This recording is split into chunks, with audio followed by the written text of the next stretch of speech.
Bazı sesler vardır. Zaman geçse de yankısı hiç kaybolmaz. Bu ses halkın yüreğinden yükselir. İsyanı, sevgiyi, hasreti anlatır. İşte o seslerden biri Ahmet Kaya.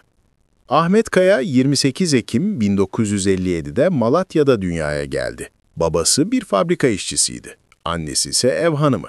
Yoksul ama sevgi dolu bir ailenin çocuğuydu. Henüz 6 yaşındayken babasının aldığı küçük bir bağlama, onun hayatındaki ilk dönüm noktası oldu. O günden sonra Ahmet Kaya'nın dünyası notalardan ibaretti. Genç yaşta müzikle halkın sesi olmayı kafasına koymuştu. Liseyi bitirmeden çalışmaya başladı. Gündüzleri işçi, geceleri müzisyendi. Yıllar geçtikçe şarkıları sıradan bir melodi değil, bir direnişin, bir umudun ifadesi haline geldi. 1980'lerde çıkardığı ilk albümler onu kısa sürede Türkiye'nin en çok konuşulan sanatçılarından biri yaptı. Acılara Tutunmak, Şafak Türküsü, Kum gibi, Yorgun Demokrat. Her şarkı bir hikayeydi, her dize bir yürek yarası. O şarkılarında sadece aşkı değil, adaletsizliği, özlemi ve halkın sessiz çığlığını da dile getiriyordu. Ancak Ahmet Kaya'nın ne televizyonlarda ne gazetelerde o anın büyüklüğü tam olarak ifade edilebildi. Ama halk anlamıştı. Bir devrin sesi susmuş, bir ülkenin vicdanı bir anda yetim kalmıştı. Cenazesi Paris'te toprağa verildiğinde, Türkiye'de milyonlarca insan evlerinde gözyaşlarıyla onun şarkılarını dinliyordu. Birçoğu hala inanmak istemiyordu. Ahmet Kaya ölmez, sadece susar, diyordu insanlar. Ve aslında haklıydılar. Çünkü o günden sonra bile Ahmet Kaya'nın sesi hiç susmadı. Ölümünden sonraki ilk yıllar bir sessizlik dönemi gibiydi. Medya hala onu anmaktan çekiniyor, bazı çevreler adını bile telaffuz etmek istemiyordu. Ama halk başka bir şey yaptı.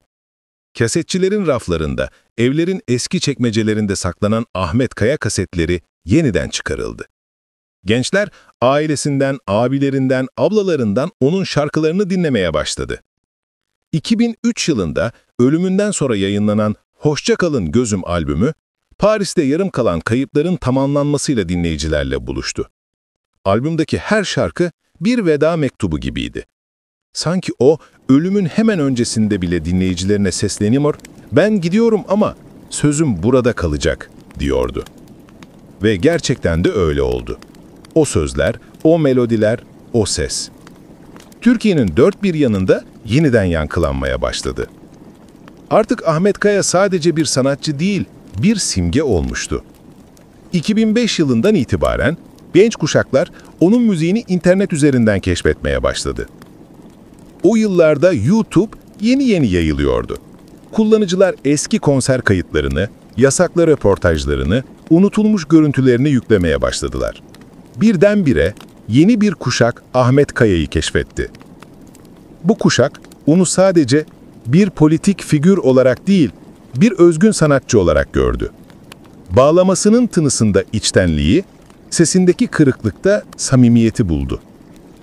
Bir röportajda genç bir dinleyici şöyle diyordu: "Onun şarkılarında annemi, babamı, kendimi buluyorum. Sanki herkesin hayatını bir şarkıya sığdırmış." Ahmet Kaya'nın müziği artık kuşaklar arası bir köprü olmuştu. 1980'lerin mücadeleci gençliğiyle 2000'lerin sorgulayan gençliği aynı noktada buluşuyordu. Bir söz, bir saz, bir vicdan. 2011 yılında devlet düzeyinde ilk kez bir özür sayılabilecek açıklama yapıldı. Dönemin Cumhurbaşkanı Ahmet Kaya'nın yaşadığı linç süreci için "Bir sanatçımıza büyük haksızlık yapıldı," dedi. Bu cümle geç de olsa bir yüzleşmenin başlangıcıydı. 2013'te İstanbul'daki Cemal Reşit Rey konser salonunda Ahmet Kaya anısına büyük bir konser düzenlendi. Sahnede Türkiye'nin dört bir yanından sanatçılar vardı. Kürt, Türk, Alevi, Sünni, genç, yaşlı. Herkes aynı sözleri söylüyordu. "Başım belada ama umudum sende." Bu anma gecesi bir dönemin sessizliğini yırtarcasına güçlüydü. Yıllarca yasaklanan o ses artık devlet salonlarında yankılanıyordu. Ama hala birçokları için yara tam anlamıyla kapanmamıştı. Ahmet Kaya'nın ölümünden sonra eşi Gülten Kaya, onun müzikal mirasının en büyük koruyucusu oldu. Yıllar boyunca hem hukuki hem de sanatsal anlamda büyük bir mücadele verdi. Unutulmuş kayıtları toparladı, belgeseller hazırladı, yeni düzenlemelerle albümleri yeniden yayınladı. Ayrıca onun adını yaşatmak için Ahmet Kaya Kültür Merkezi'nin yeniden yapılanmasına öncülük etti. Gülten Kaya'nın bir röportajındaki şu sözleri, onun bu mücadeledeki duygusunu özetliyordu. Ahmet, hiçbir zaman sadece bana ait bir adam değildi. O, bu halkın bir parçasıydı. Ben sadece emanetini koruyorum. Zaman geçti. Dünya değişti. Ama Ahmet Kaya'nın şarkıları hala aynı tazelikte kaldı. Spotify, YouTube ve sosyal medyada milyonlarca dinlenme sayısına ulaştı. Şafak Türküsü, Kum gibi, Yorgun Demokrat, Nereden Bileceksiniz, Ağladıkça gibi eserler 2000 doğumlu gençlerin bile diline dolandı. Yeni nesil sanatçılar da onun şarkılarını yeniden yorumlamaya başladı. Bazıları modern düzenlemelerle söyledi, bazıları akustik halleriyle. Ama hepsi aynı duyguda birleşti. Ahmet Kaya hala güncel, hala bizimle. 2020'lerde artık o sadece bir şarkıcı değil, Türkiye'nin ortak vicdanı olarak anılıyor. Onun sesi politik sınırların ötesine geçti. İnsana, varoluşa, adalete dair bir sese dönüştü. Bugün Paris'teki Père Lachaise mezarlığında 71 numaralı parselde sade bir mezar taşı durur.